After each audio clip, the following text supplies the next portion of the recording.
Well, thank you for joining us, Stephen. What did you think about the choices for tonight's winners? Oh, very good. I thought very good. I mean, the point about the Evening Standard is it's about British films, and British films have got a good reason to cheer for the first time for some years, really. You know, all the studios are full to capacity, and there have been some really good ones. And the great thing is, you know, there are wonderful British movies that are, as it were, classics set in the past, and there are wonderful ones that are contemporary. And I think, you know, you really do need both. And there's long been a tradition of each side eyeing the other suspiciously. You know, that the modern filmmaker looks at the Merchant Ivory and the adapter of the classic with some suspicion and attacks them and so on. But I think at the moment people realise that it's just making films. It doesn't matter. If they're a good film, it doesn't matter what century it's set in. You know, there's no great sort of brownie point to be made out of making one contemporary if it's not a good film. And I think Danny Boyle getting the Best Newcomer was richly deserved, and you wait till you see Trainspotting, his newest movie.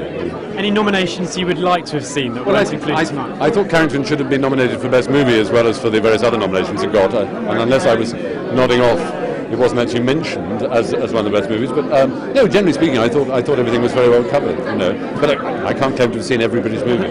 So do you feel that the film industry is really getting its act together now? It'll only be a small amount of time before we're on a par with the American industry. Oh no, there's no chance of that. I mean, every British movie that's made is financed separately. I always sort of think of it as being like checkbooks. You know, that if you do an American movie, when you get paid, the check says on it Paramount Pictures Corporation. If you do a British movie, which is, say, called Lemon Days, then the check will say Lemon Days No. 2 account, because every film is separately structured, separately financed, has its own checkbook, its own kind of system of being made, and the producer has to kind of get it made separately. In America, they have studios that fund things, and it will never be like that. But there are advantages too. It means we won't pay actors $20 million to do one movie. We will continue to allow writers and directors to make the movies they want to make, and I think that's quite good. You know. For you, what was the highlight of the film year?